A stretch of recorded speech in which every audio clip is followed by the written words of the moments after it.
Hello, good afternoon, everybody. Good afternoon. Give me a quick second here. Packed room. I wonder why. Okay, I have a quick thing at the top, and then we'll get going. On Tuesday, the president will deliver a speech in D.C. on his economic record and legacy, including his transformative investments in America, rebalancing the scales of our country in favor of workers, lowering costs for everyday necessities, and creating a small business boom. Just today, we learned more than 220,000 jobs were created last month, making this the only presidency in 50 years to have job growth every single month. Over the last 4 years, the president has rejected trickle-down economics and written a new economic playbook that builds the economy from the middle out and bottom up, not the top down. This is a strong foundation for years to come. As many of you have reported, including the Associated Press, Trump will inherit an economy primed for growth. And with that, Associated Press, you have the first question. Thanks, Karine. Is the president considering blanket pardons for either individuals or groups of people who are fearful of potentially being targeted by the incoming Trump administration? So look, I'm not going to get ahead of the president, but what I can say is that the president is reviewing other pardons and commutations, and I do want to lay out a little bit of the history. The history the president has taken over the last almost 4 years, actions that he's taken, because it's important to note that the president has so far issued 20 individual pardons and 122 commutations. He's issued more sentence commutations at this point in his presidency than any of his recent predecessors at the same point in their first terms. This is in addition to groundbreaking categorical pardons that the president issued to address marijuana possession, convictions, military convictions in the LGBTQ plus community. And as recently as April, if you go back a couple of months, the president issued 11 pardons, 5 commutations for individuals convicted of nonviolent drug offenses who demonstrated a commitment to rehabilitation. So there certainly will be more to say, just more broadly speaking. And as you know, commutations and pardons are usually done when it's the president's final term historically around the holidays, and so certainly there'll be more to come. Anything outside of that, I would say that I'm not going to get into deliberations, private deliberations, and I'm just not going to get ahead of the president. Are preemptive pardons on the table as our president goes through? I'm just not going to. I'm not going to get ahead of the president. Certainly, the president is looking at reviewing next steps, and there will be more to come. I'm just not going to get ahead of the president. I'm not going to get into hypotheticals from here. And then a different pardon question. In your first briefing here, as press secretary, you committed to speaking to the American people in, and I quote, in a transparent way, in a truthful way, and an honest way. Yes. And then in July, here at this podium, you were asked about the president pardoning his son, and he said, it's a no, it will be a no, it's a no.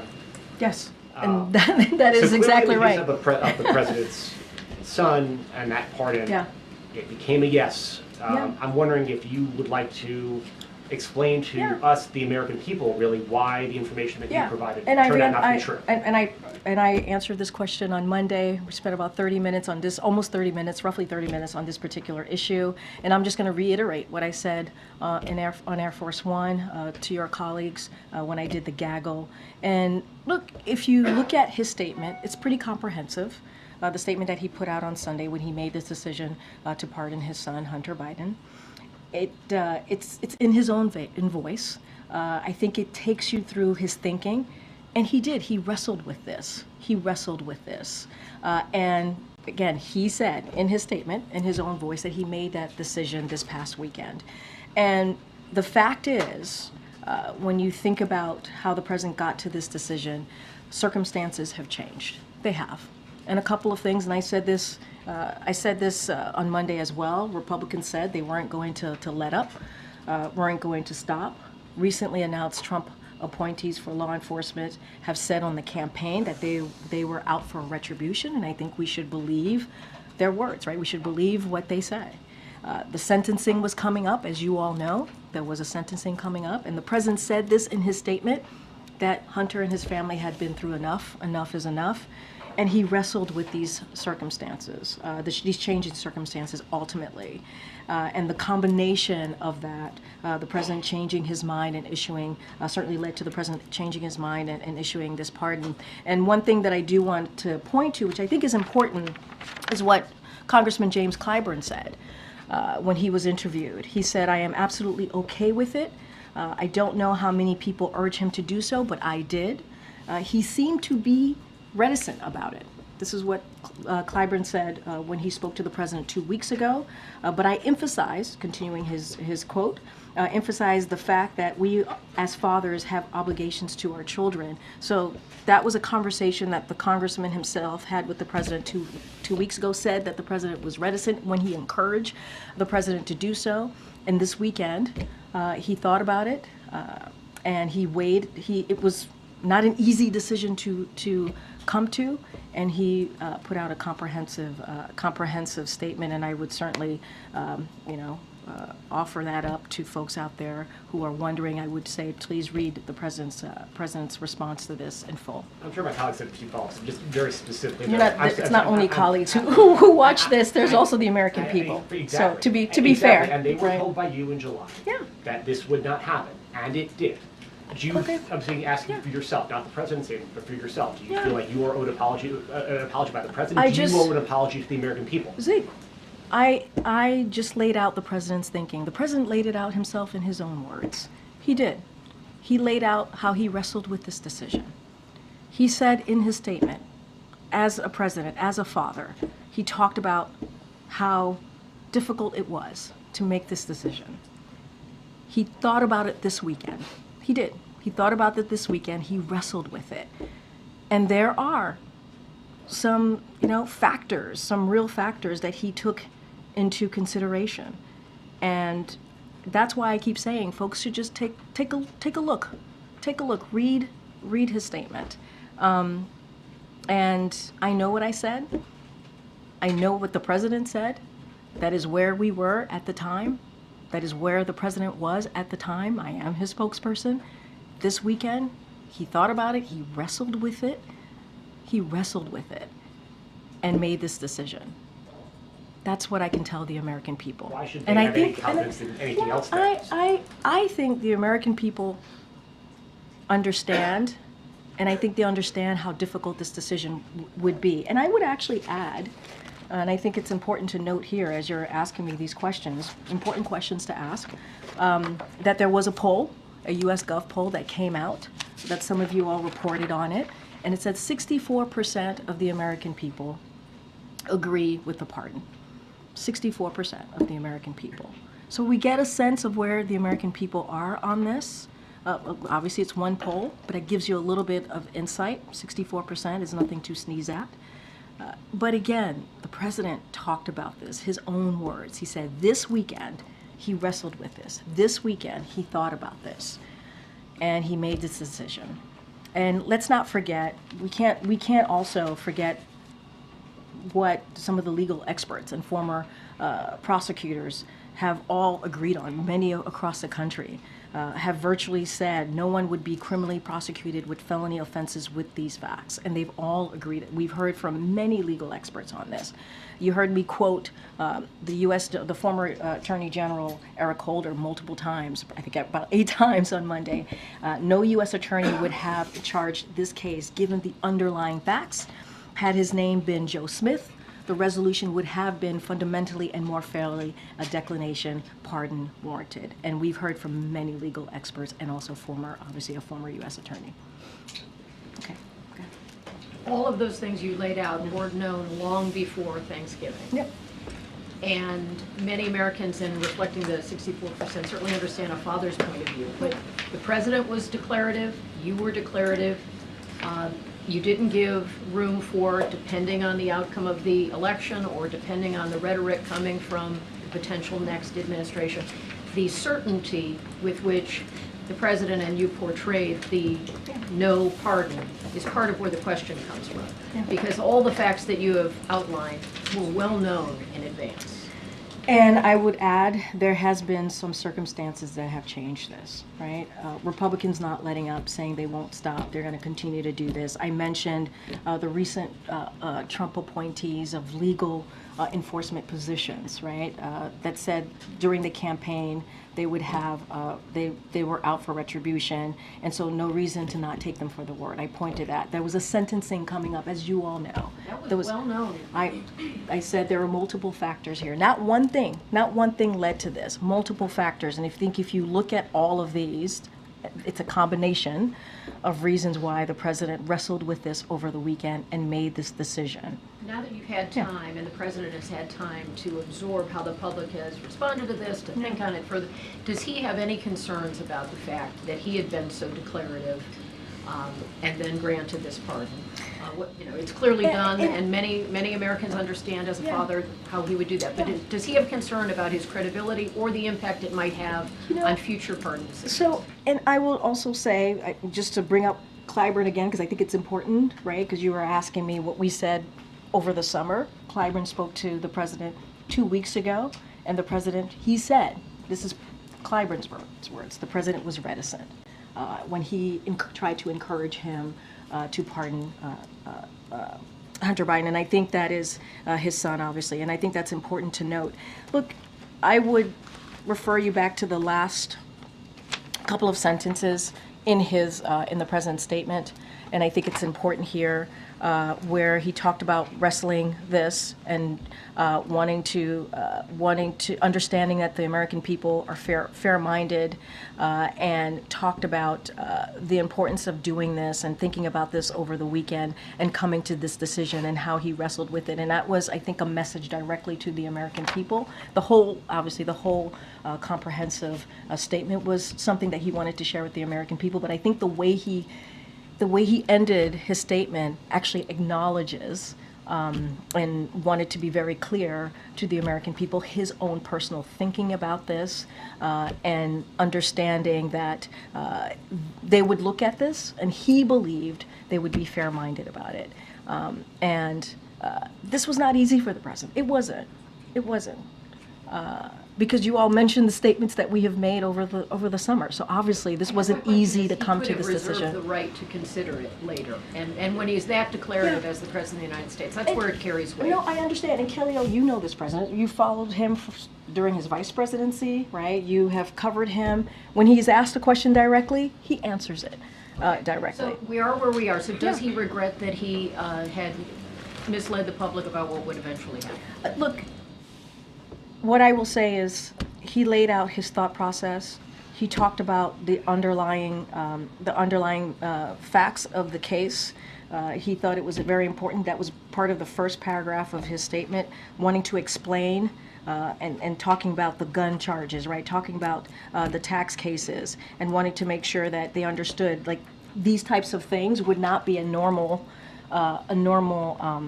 reason to prosecute, right? Virtually no one would be criminally prosecuted with felony offenses with these facts. Whether it's absent aggravated factors, similar charges are rarely brought. When you think about gun charges, the tax cases, such as Hunter's, when taxes are repaid with penalties, are rarely criminally charged. They are handled civilly, and these are the things that the legal experts also agreed with him on, and so he wanted to lay that out for the American people as well. And I, don't have anything else beyond what the president laid out his thinking in his written statement, in his words. I just don't have anything beyond that. Okay. The president has also faced real swift criticism from members of his own party around this pardon. The Democrats have called it a setback, a mistake, said that they're worried Republicans will use this against Democrats in the future. Has the president felt the need to respond directly to any of his Democratic colleagues around their criticism of this move? So look, what the president is going to focus on, and you've heard us say this, is running through the tape. He's going to focus on the American people, He's going to continue to deliver historic progress every day. That's going to be his focus. And if you think about his legacy more broadly, it includes getting us out of COVID. It includes bringing the economy back. It includes beating Big Pharma. It includes making sure that we had an infrastructure investment that we're able to do in a bipartisan way. We're talking about not just actions that the president has taken that people are going to feel today, but for generations to come. And so that's going to be his focus. I think folks in his party are going to have a lot of thoughts on this, obviously, but there have been, we've heard quotes and support from many elected officials. I just mentioned Jim Clyburn. There was Senator Dick Durbin. He said it's a right given to the president, a power given to him under the Constitution, and Joe Biden is using it in a very humane way. I think Hunter Biden has been exploited for political purposes. It's not the first time. It won't be the last time in American history, but I can certainly understand Joe Biden standing up and saying that he wants to protect his son. Nancy Pelosi, when she was asked about this particular issue, she said, "I support the president." Representative Jasmine Crockett, I think that it was the right move. And there's been others who have, in the Democratic Party, part of the leadership, and others who have supported this president in his decision. Just, though, Yep.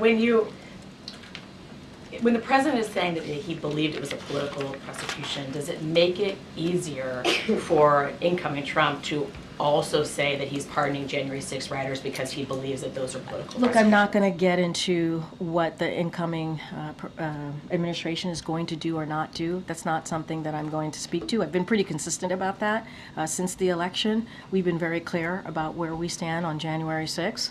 And so not going to get into that. But I think, and you all, some of you have reported this, Republicans have been his political opponents in Congress have been very clear about this. The president talks about this again in his own statement about how they took credit for bringing political pressure on the process when it came to Hunter Biden's plea deal. And so they took credit for that when it fell apart. They took credit for that. And they have said they're not going to stop. And so again, I'm not going to point to one particular reason for the president making this decision. There's been changing factors that led him to where he weighted this decision over the weekend. And I just look at where Zeke started about the idea of preemptive pardons. Yeah. You clearly didn't rule that out. You confirmed that the White House is really considering that in response to I'm not confirming anything. I'm just saying I'm not going to get ahead of the president on this issue. There's a process. Are you ruling out the idea of preemptive pardons? What I'm saying is I'm not getting ahead of the president. I'm not. He's going to make announcements on pardons and commutations. That is something every president, historically, presidents do, especially at the end of their term. And so that normally happens around the holiday. So you could expect the president making a decision. What I can talk to and speak to is this particular pardon a couple of days ago of his son and what he's been able to do. I laid out some historic actions that the president has taken when it comes to pardons, when it comes to commutations over the past 4 years, as recently as this past April. I'm not going to get into hypotheticals here. I'm not going to get into the president's thinking. Have people come and asked the president for preemptive pardon because they're worried about a potential prosecution? So what I can say is we have seen from advocates, right, who have been very public in lobbying the administration for pardons and clemency, commutations. We've heard from them. You all have seen it. So obviously we've heard them. I'm just not going to get into specifics of what we're going to do, not do. I'm not going to get ahead of the president. And I think you can understand that process that we're going to keep going. Go ahead, Tam. Yeah, thank you. You mentioned that there is a process. I would love if you could spell out exactly how that process is working. Is it in conjunction with the Justice Department, who in the White House is handling it? And then you could answer whether the Hunter one was inside or outside of that process, but let's start with the process. Well, no, I actually answered that question on Monday. The president made the decision on the pardon for Hunter Biden. The White House reached out to the Department of Justice because that has to be filed with the Department of Justice. It was the president's decision. There was no consultation with the Department of Justice. As you know, the president has the right to do this. So that was obviously a very separate process. As it relates to more commutations, more pardons. That process, obviously, the Department of Justice is involved in that. There's a review process, and so that's how we're going to move forward on making those types of decisions. And who at the White House is leading it up? Is it out of the counsel's office or is it chief of staff? Well, look, obviously the White House counsel will be part of this process. I just don't have anything beyond that. And just quickly, President Trump is going to be in France this weekend for the reopening of the Notre Dame, also meeting with President Macron. How does this White House view President Trump's meetings with foreign leaders happening while you're still here? I mean, look, it's not unusual. As you've heard us say before, you've heard the National Security Council say as well. I think Jake Sullivan, when he was asked this question, the President's National Security Advisor, made that same comment. It's not unusual for when there's a president-elect for heads of states, foreign leaders to want to have that conversation with the president-elect. So I'll just leave that there. Okay, go ahead. Thank you, Karine. Just follow up with Tara's question. Why isn't the President of the United States going to go to the reopening of the Notre Dame de Paris? Why not? So just as you know, the First Lady is attending, and she's attending as part of her larger travel swing to Italy, UAE, and Qatar. So she will be representing the administration. They were both invited to be there for the reopening of the Notre Dame. The President had a scheduling conflict, which is why he was not able to attend. Any specifics on the First Lady's trip and what that's going to look like, I certainly would refer you to the First Lady's office. The President was invited. Yeah, he was.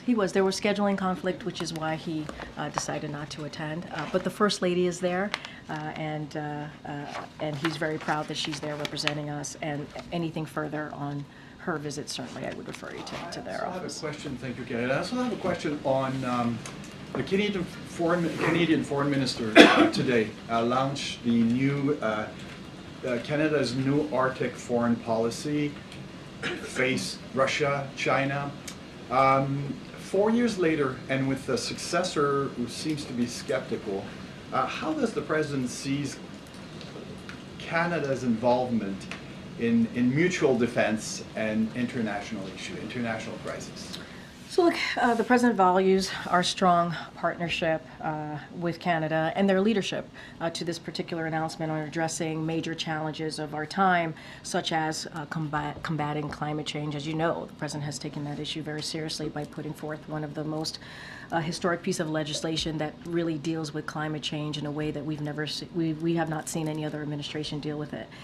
Canada's contribution, as you all know, to Ukraine's defense and multilateral security support mission in Haiti have been consequential, and so we value the Canadians' cooperation in securing the Arctic region, and that is peaceful, stable, and prosperous and cooperative, and so again we value that strong partnership, and I think they have shown leadership. Many things that they have certainly partnered with us in the past 4 years. Okay. Thank you, Karine. On Syria, as you know, armed groups are closing rapidly on many Syrian cities and against the Assad regime. How does the White House see the outcome or the best outcome, and what messages do you have to the regime in Syria? So we're closely monitoring the situations in Syria and have been in contact with the countries in the region. And the NSC put out a statement just last weekend. The Assad regime's ongoing refusal to engage in the political process outlined in UNSCR 2054, and its reliance on Russia and Iran created the conditions now unfolding, including the collapse of Assad regime lines in northwest Syria. So the United States, together with its partners and allies, urged de-escalation, protection of civilians and minority groups, and a serious and credible political process that can end this civil war once and for all with a political settlement consistent with UNSCR 2254. And so we're going to continue to obviously defend and protect U.S. personnel and U.S. military. That is the president that has been always very clear about that. And so obviously U.S. personnel and U.S. military, they remain essential to ensuring that ISIS can never again resurge in Syria. But more broadly, to answer your question, we're going to closely monitor the situation in Syria. Since the statement, I mean, developments are happening so fast, the cities after cities are falling. So maybe by the weekend we're talking about maybe the Assad regime is not going to be there anymore. Well, I'm not going to get into hypotheticals of what's going to happen in the next couple of days or how it's going to play out. What we are doing, we're monitoring the situation. We're taking this very seriously. You saw the statement from the National Security Council just this past weekend. We're going to continue to stay in contact with countries in the region. And so that's what I can say that we're going to do, continue to be in touch, continue to monitor. I don't want to get into hypotheticals from here. Sure. As you know, the Russians have been supporting the Assad regime since the beginning. But today they said they're going to play a limited role in inverted commas. Is this a welcoming kind of statement from the White House that the Russians saying they're not supporting the regime the way they did in the past? Look, I'm not going to get into what the Russians are doing or not doing. What we're going to do is monitor this really closely. We're going to continue to talk with the countries in the region. And remember, as I just stated, we have U.S. personnel on the ground. We have U.S. military. It is important to the president that we continue to make sure that they're safe. Their safety is considered here. I'm just not going to get into what the Russians have said and what they're going to do and not do. Thanks, Karine. Zeke asked this question, I just didn't hear an answer. The next time that the president says he will or won't do something, why should the American people believe him? I answered that question. I don't have anything else to add. What is I your answer? answered the question. Can you I explain answered it in the a way question. that's understandable? I can't speak to you understanding the question or not, or my answer or not on this. I don't have anything else to say. I'm not going to relitigate this. I did that on Monday for 30 minutes. I went back and forth. I laid out. I said, please read the president's really comprehensive statement on this. And I even said the last paragraph of that statement, he talks directly to the American people. And that's how I answered that question. Can you acknowledge that it may have been a mistake by the president, you, to say multiple times unequivocally that he would not pardon his son? The president laid out in that statement what changed, why his mind changed, how he wrestled with this decision. The president laid that out. I don't have anything else to add. So that statement, he said in part, I believe in the justice system, but as I have wrestled with this, I also believe raw politics has infected this process and it led to a miscarriage of justice. Just to understand that sentence, I think it's important. Yeah, Is it sure. that the president believes in the justice system except in some cases? He believes in the justice system. He believes the facts are, obviously I talked about the gun charges, what legal experts have said, former prosecutors have all agreed, virtually no one would be criminally prosecuted for underlying factors of Hunter's case. I talked about the gun charges, I talked about the taxes, the tax cases, and there are other factors here, what Republicans have said, as they weren't going to let up. I talked about the upcoming sentencing and what Hunter and his family have been through. I talked about the appointees by the incoming president on law enforcement positions, and he wrestled with it. He did. And I also talked about what Jim Clyburn said. So you're asking me about an apology, but Jim Clyburn said himself in a conversation that he had with the president just 2 weeks ago, the president said, the president was reticent when he encouraged the president. When he himself, Jim Clyburn, encouraged the president to move forward with it, Congressman Clyburn, the president, responded to him by saying he was reticent. And so this was not an easy decision. It wasn't. It wasn't an easy decision. You know, it was a lot of circumstances here. And we can't pass over what legal experts and former U.S. attorneys have said on this, you know, and across the country, they've all basically agreed virtually no one would be criminally prosecuted with felony offenses with these facts. And I have gone through the two important underlying facts of the cases. And, I just don't have anything beyond that to add or to say. I've laid out our thought process. The president has laid out his thought process, and we've talked about the case, we've talked about his thinking, and I just don't have anything beyond that. The president just got back from a multi-day trip to Angola, where he engaged the press, I think literally one time, just to quickly confirm that he was getting briefed on the situation in Korea. Yep. His last foreign trip, it was 6 days in South America. As you know, he didn't engage reporters during that trip. After that last trip, he told us in this briefing room that he believes in the value of engaging the press. He enjoys it, you said. He will continue to engage reporters. There will be opportunities to talk to him. So why is it that he is avoiding reporters? Look, we still have 45 days left in this administration. The president does. He does believe in the freedom of the press, right? He believes in that. I think we have shown in the last 4 years bringing back the norms of engaging with all of you. We have respected that process. I hope you guys think that we've tried to do the best that we can to do that.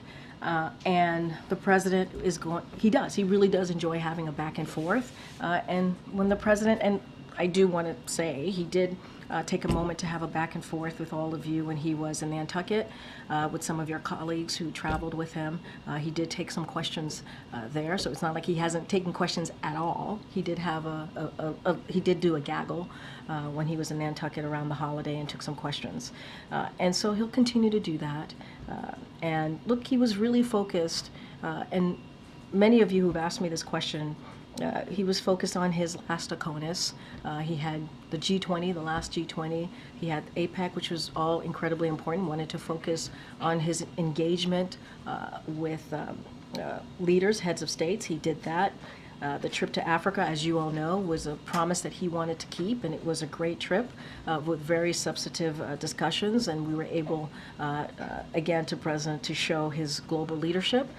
And so I would say to all of you, you certainly will hear from him in the next 45 days. Do you consider it upholding norms for the president to basically not engage the press in at least 2 back-to-back What I would trips? say is upholding norms is what we have been able to do in the last 4 years, and I would encourage folks to look at the 4 years more broadly, and what the president has been able to do and what the president has engaged with all of you. And again, I would say, especially from here, we have always respected and want to continue to respect the freedom of the press and have a healthy back and forth. And that is the norm that I think, yes, we brought back into this from this administration. Go ahead, Karen. Thanks, Karine. A U.S. official says that the administration won't be able to use up the nearly $7 billion in military aid that Congress had approved for Ukraine before the president leaves office. How much money do you estimate that will still be left when the president leaves? And is the president concerned that the incoming administration is not going to get that out the door to Ukraine? So, as you know, back in September 29th, we put out a statement. The president was very clear about wanting to surge resources into Ukraine and wanted to make sure that they had everything that they need as what was happening on the ground, the situation on the ground, circumstances on the ground was changing. And our commitment has been very steadfast. You have seen us since that date continuing to make announcements on assistance going towards Ukraine. I don't have a number for you or an estimation of how much money would be left or not left in the next, after we've got 45 days, as I just mentioned. I would refer you to the Department of Defense to get that specific number. But we are committed to getting the money out the door.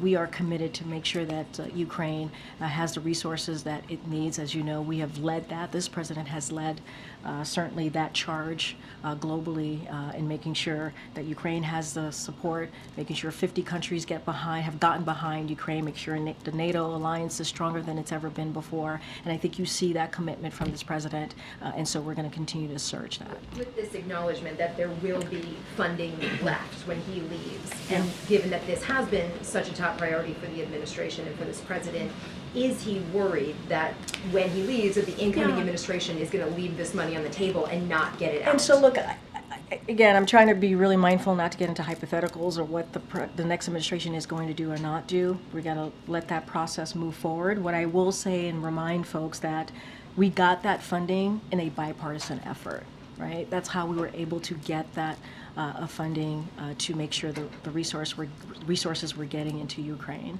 And so that was done in a bipartisan way. And we can't take Russia off the hook here, right? They are the aggressors here. They are the ones that went into a sovereign territory. And again, we say this all the time, this war can end today if Russia would stop their aggression. But again, it was done in a bipartisan way. We can't forget that. Go ahead, Jeff. Thank you. Karine, before the election, the Senate passed a bill that would have added an additional 60 judges to the judiciary. That bill is now going to the House, and there are some Democrats who are now not supportive of that bill because it would mean President-elect Trump would have an additional 60 judges to fill. Or judge spaces to fill. What's the administration's view on that bill? Would the president sign or veto it? And so I need to talk to the president and Office of Legislative Affairs about this. I have not had that discussion about this particular bill. As you know, we have been pretty aggressive and steadfast in getting our nominated judges, qualified judges, through in the Senate process. And so we have been able to steadily do that over the past couple of weeks on this particular legislation. I just need to talk to the team. I don't want to get ahead of them. Right. And one more on pardons. Sure. With having pardoned his son, some of the criticism that came from the left, including, I believe, Black Lives Matter, was that black men have been unfairly charged and imprisoned and don't have fathers who have the ability to pardon them. Does the fact that the president has pardoned his son, who was convicted by a jury and did plead guilty on the tax charges, put pressure on the president, or does he feel pressure to do an even greater number of pardons this time around for people who don't have that privilege? So there's a process. The president's going to go through it. I'm not going to get ahead of him. But again, I do want to, I hope folks don't forget what the president has been able to do, the actions that he's been able to take over the last 4 years. I went through them just to touch on them a little bit. He's issued 20 individual pardons, 122 commutations. He's issued more sentence commutation at this point in his presidency than any of his recent predecessors at the same point in the first term. This is in addition to the groundbreaking categorical pardons that the president issued to address marijuana possession, convictions, and military convictions in the LGBT+ community. And let's not forget what he was able to do in April. 11 pardons, 5 commutations for individuals convicted of non-violent drug offenses who demonstrated a commitment to rehab. And so there's going to be more to come. But what the president has done, he's shown his commitment to making sure that he takes these pardons as he has over the last 4 years in a way that is important for communities that you just spoke to. And he's talked about the criminal justice system. He's talked about he's taken actions in a way that we can address with the inequalities of the criminal justice system. And I would say that this president's commitment has been very clear on this and has been very, has been very steadfast and has made a difference, There's going to be more to speak to in the upcoming weeks. And so certainly the president will address it. Does he have a response to that kind of criticism? Look, again, I just laid out what the actions. My question No, is, I don't. Does he get that some people feel that their sons and daughters deserve the same? And so I will say, and I keep going back to his comprehensive written statement because he speaks to his thought process. Obviously, I've said this many times. He speaks to wrestling with this. He speaks to the underlying factors, as I've mentioned many times from here, and he speaks to how Republicans have politically gone after his son over and over again and continue to say they're not going to stop. And you've heard from legal experts who have said that if his name was Joe Smith. I'm asking about these other people I- who are and also in jail and were also convicted. Right, and I've answered that by talking about the actions that the president has taken. I've answered that by pointing to the president's statements, him wrestling with this and laying out his thought process. It was in his own words. And, you know, you also asked me if there are going to be additional pardons. There will be. We're reviewing it. We're trying to figure out the next steps in this. And you'll hear from the president on this in the next couple of weeks. But we can't put aside the important notes that I made about the actions that the president has taken on issues that matter to the community. And again, I said he's issued more sentence commutation at this point in his presidency than any of his recent predecessors at this same point in their first terms. That matters. He's taken this very seriously, and so, you know, that's what I hope folks would take from that. A president that's been very serious, that's taken actions, and that's how I'm going to answer that question. Go ahead. Thanks, Karine. When you're standing there at the lectern, you are White House Press Secretary speaking on behalf of the President, conveying his thoughts and views of the administration. And it's for that reason that you said on his behalf all those times that he had no plans to do what he did on Sunday. Has he expressed any regret to you directly, personally, for having put you in this position and now having to go back? Look, I understand this question, and you started off, I think the way you started off the question is basically how I feel, right? And I think all of us who work in this administration, I work for the president, I speak for the president, I comment on behalf of what he feels and thinks, and that's my job. That's my job as the press secretary, the White House press secretary, the person who speaks on behalf of the President of the United States, and that's how I feel. I feel like it's my... Did he apologize to you? Look, there's no apology needed, maybe, to answer that question. No apology needed. What I will say is, this is a president. You've heard me talk about the legal experts, what they have said, how they agreed with the president in taking this action. You've heard me say that over and over again. I've laid out quotes from different U.S. attorneys, prosecutors, who really laid out how the underlying factors of Hunter's case would not lead to what had occurred in the past several months. And I will also say this, and you heard this president say this many times before, he believes when it comes to his family, when it comes to how he moves forward about thinking about his family, they're the beginning, the middle, and the end. And he wrestled with this. It was not an easy thing for him to decide. There's a reason why I keep bringing up Congressman Jim Clyburn, is because this is someone who spoke to the president just 2 weeks ago and encouraged him to do so, to pardon his son. And at the time, the congressman said 2 weeks ago that this president was reticent. So obviously he wrestled with this. So no apology needed from him to me. One of the other things he often says is that voters should trust his, quote, word as a Biden. Should they still? Yes, the president. This was a pretty big, defiant public pronouncement by him that he wasn't going to do this anymore. I hear you, and I understand.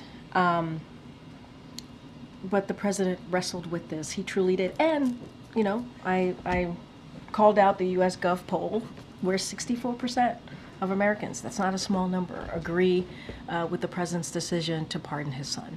And I think that gives you a little bit of a tiny window of where the American people are on this. He sidestepped a judge and a jury's decisions on the cases involving his son. He criticized the political nature of the prosecution. The next president has spent the last several years vowing to upend the Justice Department and the FBI. Looking at their current and future presidents, why should any American continue to have confidence in the American justice system? Well, the president does have confidence in the American justice system. And he said that in his statement. Certainly continues to have confidence in the Department of Justice.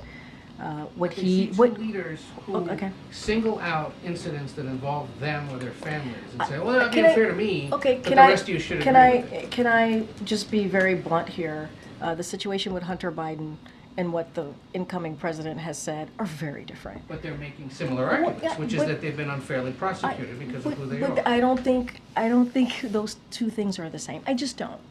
They're not the same. They're just not. And I think the American people understand that. I do. I do think they believe and understand that they're not the same.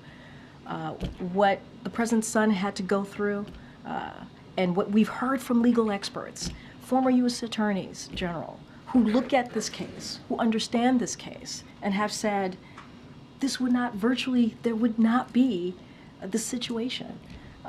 And I think that's important to note as well. And they've been very clear about this. We've heard from many of them, legal experts, former U.S. attorneys from across the country, again, have all agreed virtually no one would be criminally prosecuted with felony offenses with these facts. I talked about these facts as it relates to the gun charges and tax cases that obviously Hunter Biden's case. And so that is, you can take their word for it. You can take their word for it. Okay. Oh, wait. I'm gonna bring that back. So Deborah Tice just told the National Press Club from a significant source in our government, Austin Tice is alive. Is that what they were told today here at the White House? I don't have anything